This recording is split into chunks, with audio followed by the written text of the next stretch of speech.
Perkenalkan, nama saya Arisman Gea. Saya salah satu mahasiswa dari Sekolah Tinggi Ilmu Kesehatan Indonesia Maju, program studi sarjana gizi. Nah, pada video kali ini saya akan memaparkan tentang diet pada penyakit lambung dengan diagnosa gastritis akut. Nah, terlebih dahulu kita harus tahu dulu apa itu penyakit gastritis akut. Gastritis akut atau penyakit MAG adalah penyakit yang disebabkan oleh adanya asam lambung yang berlebih atau meningkatnya asam lambung sehingga mengakibatkan inflamasi atau peradangan dari mukosa lambung seperti teriris atau nyeri pada ulu hati. Gastritis akut ini paling sering diakibatkan oleh kesalahan diet, makan terlalu banyak, terlalu cepat, makan makanan yang terlalu banyak bumbu atau makanan yang terinfeksi. Penyebab lain juga termasuk alkohol, aspirin, reflux empedu atau terapi radiasi.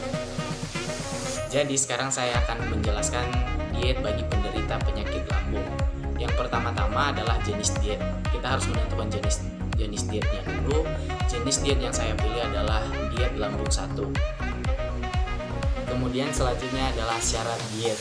Yang pertama, mudah cerna, porsi kecil dan sering diberikan. Kemudian yang kedua, energi dan protein cukup sesuai kemampuan pasien untuk menerimanya.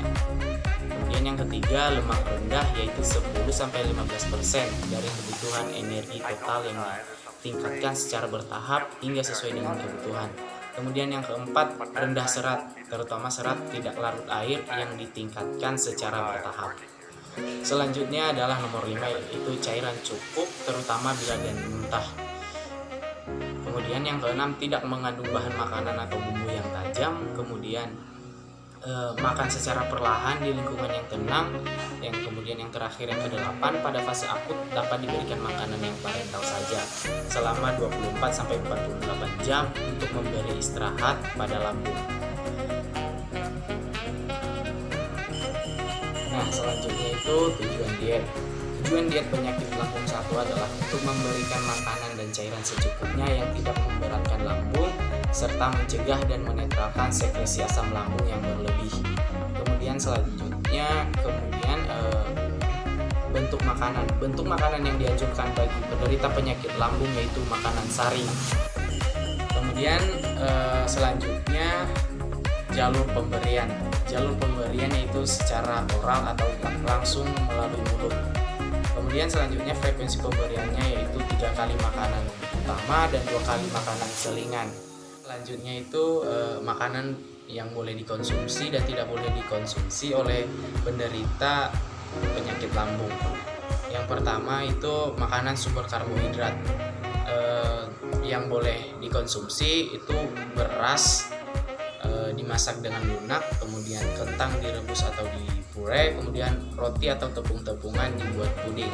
Kemudian untuk makanan yang tidak boleh dikonsumsi sumber karbohidrat itu seperti ketan, bulgur, catel, ubi, singkong, talas. Kemudian yang selanjutnya makanan sumber protein hewani itu seperti yang boleh dikonsumsi daging tak berlemak dan ditim, kemudian direbus atau lunak, kemudian telur dimasak secara direbus. Kemudian yang tidak boleh dikonsumsi protein hewani yaitu daging yang berlemak atau yang diawetkan.